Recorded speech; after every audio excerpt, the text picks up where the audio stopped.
ये मी श्याम कोरडे.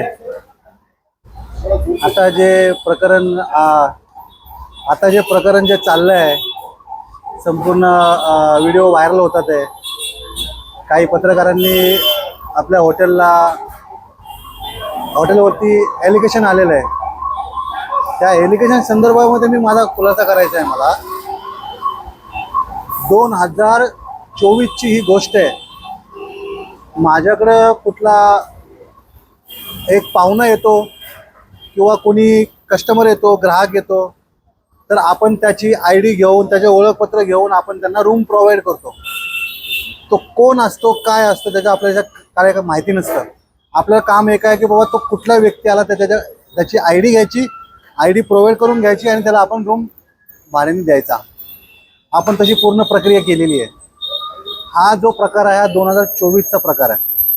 2024 पासून आत्तापर्यंत हा प्रकार आमच्या निदर्शनास नव्हता. दोन दिवसापूर्वी आमच्या हॉटेलला पोलीस आले.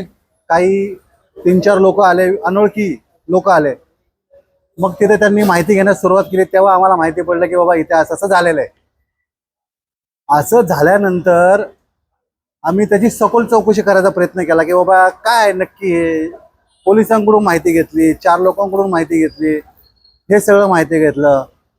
त्याच्यानंतर मला अशी माहिती भेटली की माझ्या हॉटेलच्या पार्टनरनी माझ्या एका पत्रकाराच्या विरोधात 8 ते 10 वर्षापूर्वी एक FIR गुन्हा दाखल केलेला आहे. याच्यावरती तो गुन्हा दाखल केलेला आहे खंडणीचा. हा जो पत्रकार आहे हा बोगस पत्रकार आहे.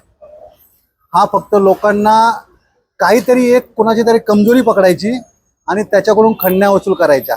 त्याच्यापैकी मी एक खंडणी वसूल करणारा, माझ्याकडून खंडणी वसूल करायचा त्याचा प्रयत्न होता. तो मी त्याचा प्रयत्न हाणून पाडला होता. त्याच्यावरती काश्मीरा पोलीस स्टेशनमध्ये गुन्हा दाखल आहे. त्या गुन्ह्याच्या अनुषंगाने त्याच्यावरती त्यांनी त्याचा मनात राग धरून हे प्रकरण घडून आणलेलं आहे असं मला समजते.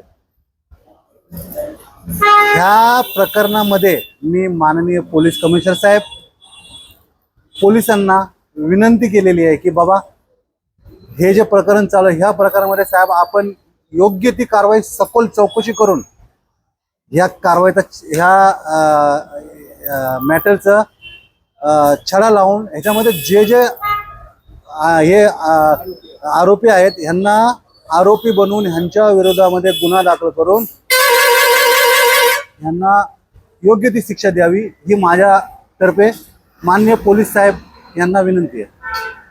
2 दिवसांपूर्वी हॉटेलमध्ये पोलीस आले होते, त्याच्यासोबत सामाजिक कार्यकर्ते आले होते आणि पीडित महिला आले होते. पीडित महिलेने त्या ठिकाणी पोलिसांसोबत हे केलेलं आहे, कन्फर्म केलेलं आहे की ज्या रूममध्ये हे सगळं झालं ते रूम तुमच्याच लॉजिंगमध्ये आहे. आमच्या लॉजिंगमध्ये आहे. आम्ही ही गोष्ट नकारत नाही आहे.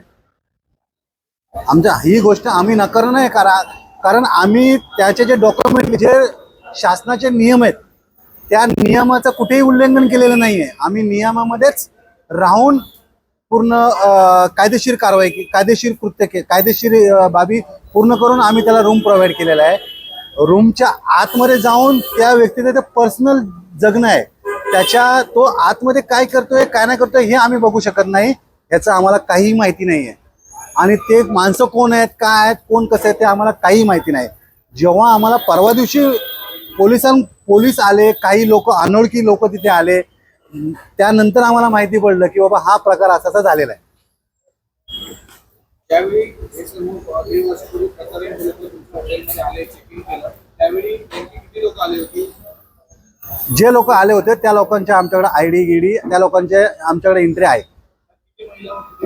किती महिला, काय पुरुष वगैरे असं मला डिटेल माहिती नाही आहे.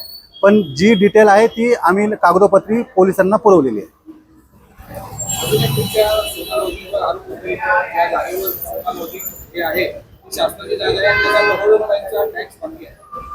जी शासनाची जागा आहे असं शासनाला पण माहित नाही की शासनाची जागा आहे आणि कुणाला माहित नाही. मी त्या जागेवरती सुमारे 30 ते 40 वर्षापासून वास्तव्यास आहे तिथे. आणि त्या जागेचा वावर मी करून बाजूस असलेलं प्राचीन मंदिर आहे, त्या मंदिरासाठी मी असलेली जे उदरनिर्वाह होतो त्या मंदिराचा उदरनिर्वाह मी करतोय. मी सोशल वर्किंग काम करून बाहेरून येणाऱ्या काय म्हणतात त्याला, जे भक्तगण येतात त्या भक्तांसाठी ह्याचा जो हे आहे, जे बचत आहे, तो बचत आम्ही त्या भक्तांसाठी खर्च करत असतो. आणि आम्ही हे करत असतो, लोकांना दान पुण्य करून आम्ही ते मंदिर चालवत असतो. जर उद्या शासनाने ही जमीन मागितली तर तुम्ही त्यांना ती परत देणार? शासनाने जर जमीन मागितली, जे योग्य ती प्रक्रिया करून आम्ही नक्कीच शासनाला मदत करू. शासनाचे आहेत हे शासनाला पण माहीत नाही आणि कुणालाच माहीत नाही. फक्त हा एक बोगस पत्रकार जो आहे हा फक्त लोकांना सांगत असतो की ही शासनाची जागा आहे, ही शासनाची जागा आहे, हे असं आहे, हे तसं आहे. हा ओनली वन एक फक्त हा जो बोगस पत्रकार आहे, हा बोगस पत्रकाराचं इंटेन्शन काय आहे हे फक्त आपणाकडून किंवा पोलिसांकडून मला माहिती मिळावी फक्त, आणि त्या पत्रकाराला योग्य ती समज मिळावी अशी मी आपणातर्फे मी आपल्याला विनंती करतो की आपण त्या बोगस पत्रकाराचे जे डिटेल आहेत त्या डिटेल मी आज माननीय पोलीस कमिशनर साहेब यांना मी तक्रार केली आहे.